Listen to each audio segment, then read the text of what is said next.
I did a crash course when I found out what you were doing about kind of the topics of what you were covering, and I see a lot of parallels and an amalgamation by Trump of a variety of tactics that were used by both Mussolini and that are being used by Trump or Cruz as well, but by Hmm. Mussolini, by Hitler, and I've seen some parallels to on the American side during the 20s. We had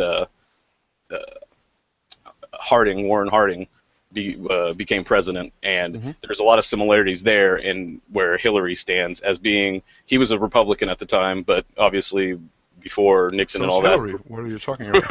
Republicans and Democrats is a very different thing, and people probably have various levels of knowledge about it. But uh, I I had just really looked more into him, and I found out a lot of interesting things, and so I would advise that if this stuff caught anybody's interest, that they might be interested in learning more about him. But one of the Hmm. things that became uncovered for me was when he appointed I can't remember his name, but his last name Mellon, it's a familiar name, and uh, he was a Pittsburgh banker and was and or Harding at the time was seen as he was seen positively by progressives and by Republicans, but the main thing was he was a very establishment type folk. He was very, it was a lot of his administration and the scandals that came out of it were a result of him appointing friends from the Ohio Republican Party and taking that kind of perspective from uh, the way to govern by, appointing friends and people that had helped you ascend in your political ascension. And Hmm. so I see a lot of parallels there with Hillary and how that happened. So it's there, and also even with relations between black and white folks, in that he said a lot of the things that black people at the time wanted to hear. There was a black nationalist movement that was coming up. That was also during the beginning of the Great Migration out of the South into the North during World War One, when the veterans from America were still off fighting in World War One.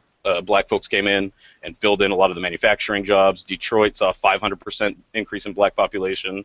Philadelphia, upwards of 400% increase in population, and there was just a huge migration and sublimation, or whatever you want to call it, of black workers taking over white jobs because they were getting paid three times more than they were making picking cotton, but still substantially less than white veterans were expecting when they came back, which spurred in a lot of animosity there.